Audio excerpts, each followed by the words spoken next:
Hello students, मेरा नाम है प्रिंस और आप देख रहे हैं मीडियम हिंदी।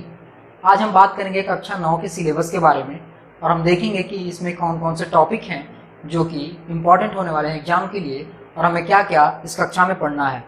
तो हम ये वीडियो जो है वो हिंदी मीडियम के बच्चों के लिए बना रहे हैं, तो इसमें हम थोड़ा थोड़ा अंग्रेजी का भी प्रयोग करेंगे जिसको आपको सीखना होगा, क्योंकि आगे चल के आपको ये बहुत काम आएगा कि आप अंग्रेजी टर्म्स जानेंगे तभी आप आगे की कक्षाओं में यानी कि 11th 12th या फिर 10th के हैं तो इसमें आप उसको समझ पाएंगे अच्छे तरीके से, अगर आपको आगे का शिक्षा प्राप्त करना है तो फिर चलिए शुरू करते हैं हम अपने टॉपिक्स की तरफ से। जो हमारा सबसे पहला टॉपिक है वो संख्या पद्धति है।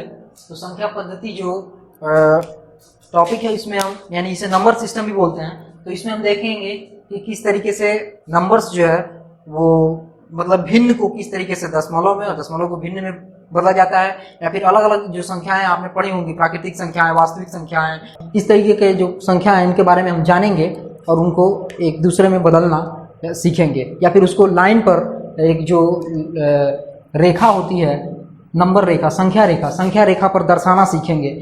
जैसे कि संख्या रेखा पर बीच में जो जीरो होता है इसके आगे की बढ़ते जाने पर जो संख्या है वो धनात्मक बढ़ते जाते हैं और पीछे निगेटिव यानी कि माइनस ऋणात्मक संख्याएं पीछे आती जाती हैं। तो उसमें उस चैप्टर में हम वो देखने वाले हैं। बहुपद में, बहुपद जैसा कि नाम ही है इसका, बहुत सारे पद, तो बहुत पद मतलब दो से अधिक या फिर एक पद भी होगा तो उसे बहुपद बोला जाएगा। जैसे कि ये एक बहुपद है जिसमें 3 पद हैं, x स्क्वायर 2x 3, जिसमें x जो है वो चर और 2 है वो अचर। गुणनखंड चर और अचर का जो गुणनखंड है उसे पद बोलते हैं और पदों के मेल को बहुपद। इसमें हम देखेंगे कि बहुपद किसे बोलते हैं किसे नहीं बोलते हैं और भी अंदर उसके बारे में जानेंगे अब जब चैप्टर पढ़ेंगे। निर्देशांक ज्यामिति जो अगला चैप्टर है इसमें हम x एक्सिस और y एक्सिस, 2 एक्सिस होंगे और उसमें किस तरीके से किसी भी पॉइंट को दर्शाया जाता है वो हम देखेंगे कि किस तरीके से x एक्सिस से दूरी और y एक्सिस से दूरी को हम x, y के रूप में कैसे हम दिखा पाएंगे। और अगला जो चैप्टर है उसमें और भी चीज़ें देखेंगे हम जब चैप्टर पढ़ेंगे। तो आप समझ लीजिए कि इस तरीके का कोई चीज़ आपको उस चैप्टर में मिलने वाला है। और चौथा जो हमारा चैप्टर है वो 2 चरों वाले रैखिक समीकरण। 2 चरों वाले रैखिक समीकरण, जैसे कि ये एक एग्जाम्पल है 2 चरों वाले रैखिक समीकरण का, जिसमें y एक चर है और x एक चर है। तो 2 चरों वाले रैखिक समीकरण को हम इसमें इसी चैप्टर में हम देखेंगे किस तरीके से इस पर दर्शाया जाए, इस ग्राफ पर। ये आप ग्राफ पर बनाएंगे और ग्राफ में किस तरीके से इस जो रैखिक समीकरण को हम दर्शाएंगे वो हम देखेंगे, या फिर 2 समीकरणों को किस तरीके से सोल्व करके x और y की वैल्यू जो हम प्राप्त करेंगे। अगला जो हमारा चैप्टर है यूक्लिड की ज्यामिति। इस चैप्टर में हम सिंपल यूक्लिड की जो नियम है ज्यामिति को लेकर के यानी कि ज्योमेट्री को लेकर के उसे हम देखेंगे कि उन्होंने क्या क्या लेकर इसको नियम दिए हैं, क्या बताया है। बहुत छोटा चैप्टर है, इसमें केवल उनका एक्सप्लेनेशन है कि कौन से नियम है। उसके बाद रेखाएं और कोण। रेखाएं और कोण में हम देखेंगे कि रेखा से बनकर 2 रेखाओं के बीच बनने वाली या फिर जितनी भी रेखाओं से बनने वाली जो बीच में कोण बनती है वो कितने प्रकार की होती है। आपने पहले पढ़ा होगा न्यून कोण, समकोण, इस तरीके से। तो हम रेखाओं को मिलने से जो कोण बनेंगे उनको देखेंगे और जो समांतर रेखाओं को देखेंगे। इसमें रेखा और कोण के बारे में हमें पढ़ना होगा। उसके बाद रेखाओं और कोण से मिले हुए फिगर त्रिभुज को देखेंगे अगले चैप्टर में, जिसमें त्रिभुज कितने प्रकार के होते हैं या फिर उसके सर्वांग समता के नियम, सर्वांग समता यानी कि कंग्रुएंसी कि एक दूसरे पर ओवरलैप करके ढक पाता है कि नहीं। अगर ये फिगर है और एक ये, तो दोनों एक दूसरे को ढक लेते हैं बराबर बराबर पूरा, यानी इसे हम सर्वांग समता बोलते हैं। तो ये हम ये चीज़ इस चैप्टर में पढ़ेंगे। अगले चैप्टर में हम पढ़ेंगे चतुर्भुज के बारे में, बहुत सारे चतुर्भुज के बारे में, जैसे कि ये वर्ग, आयत या फिर इसको समानांतर चतुर्भुज आगे के हम देखेंगे। और उसके अगले चैप्टर में हम एरिया, उसके मतलब कि क्षेत्रफल को भी देखेंगे। अगला जो हमारा चैप्टर है वह है समानांतर चतुर्भुजों और त्रिभुजों के क्षेत्रफल। समानांतर चतुर्भुजों और त्रिभुजों के क्षेत्रफल। समानांतर चतुर्भुज कुछ इस प्रकार के मार्कर, समानांतर चतुर्भुज कुछ इस प्रकार के होते हैं जो दोनों भुजाओं के बीच समान अंतर होता है, इसलिए इसे समानांतर चतुर्भुज होता है। इसके क्षेत्रफल को निकालना सीखेंगे और या फिर त्रिभुजों के क्षेत्रफल को भी निकालना इस चैप्टर में हम देखेंगे किस प्रकार के फॉर्मूले जो है, सूत्र जो है इस्तेमाल किए गए हैं इनको निकालने के लिए। और उस पर कुछ सवाल आएंगे। अगला जो हमारा चैप्टर है वो है वृत्त। वृत्त यानी कि सर्किल। हाँ, चतुर्भुज को क्वाड्रिलेटरल भी बोला जाता है, सर्किल भी बोला जाता है इसे। वृत्त यानी कि सर्किल। तो सर्किल के बारे में पढ़ेंगे। सर्किल के इसके एरिया यानी कि क्षेत्रफल किस तरीके से निकाला जाए, इसका जो है परिधि यानी कि परिमाप, इसके जो लाइन बॉर्डर की परिमाप परिधि जिसे बोलते हैं वो किस तरीके से निकाला जाए। बचपन में ये भी पढ़ा होगा कि किस तरीके से परिधि निकाला जाए। इसका फॉर्मूला शायद 2πr होता है, आप जानते होंगे। और इसका एरिया निकालना सीखेंगे। या फिर इनके जो ये इसे बोलते हैं अंग्रेजी में टेंजेंट और स्पर्श रेखा। और इसे जो एक वृत्त को जो अंदर से काटती है उसे एक हम जीवा बोलते हैं, अंग्रेजी में इसे कॉर्ड बोलते हैं।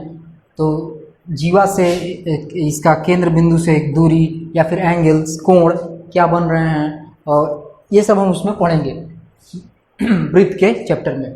इसके बाद रचनाएं। रचनाएं में हम कंस्ट्रक्शन, रचनाएं मतलब कंस्ट्रक्शन, इसमें हम किस तरीके से बना सकते हैं चतुर्भुज को, अपने प्रकाल को।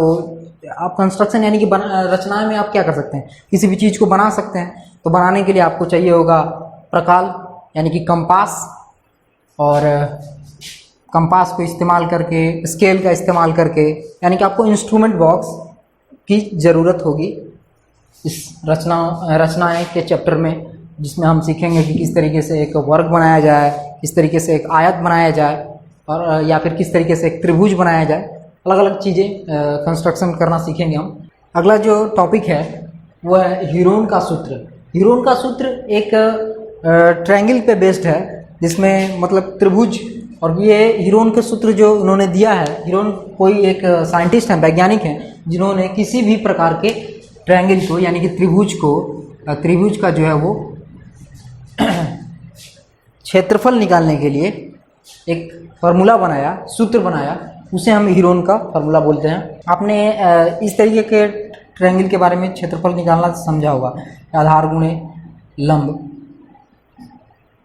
जहाँ पे इधर आधार, यहाँ पे आधार होता है और एक गुणे लंब, तो हाफ इंटू मतलब आधा गुणे आधार गुणे लंब।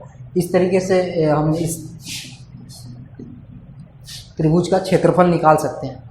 लेकिन जो अब जब अलग प्रकार की आ जाए, जैसे कि इसका A, B, C तीनों अलग अलग हो, तो इस तरीके के जो त्रिभुज हैं इसके क्षेत्रफल को किस तरीके से निकाला जाएगा, इसके लिए हीरोन ने एक सूत्र बनाया था, उसमें हम वो पढ़ेंगे।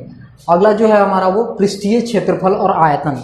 पृष्ठीय क्षेत्रफल और आयतन को मतलब कि हम इसमें देखेंगे कि पृष्ठीय मतलब क्या, भूमि, जो भी क्षेत्र है उस तरीके के, जैसे कि एक सिलेंडर यानी कि बेलन का आकार का ये एक चीज़ है, जिसपे एक ये पृष्ठ है, इसका ऊपरी जो ये भी एक बेलन के आकार का है, तो इसके ऊपर ये पृष्ठ है। तो समझिए कि ये एक बेलन है, इसके ऊपर का ये पृष्ठ है। इसका क्षेत्रफल निकालना या फिर इसका अंदर का जो वो वॉल्यूम निकालना यानी कि आयतन निकालना। आगे हम चैप्टर में पूरी बढ़िया से एक्सप्लेन करेंगे कि किसे आयतन बोलते हैं, किसे क्षेत्रफल बोलते हैं, और बहुत गहराई से जानेंगे कि किस तरीके से क्षेत्रफल को आयतन से मतलब रिलेशन देखा जाएगा। इसलिए आप आगे के वीडियो को भी सही से देखिएगा, जिस पे मैं चैप्टर वाइज वीडियो जो बनाने वाला हूँ।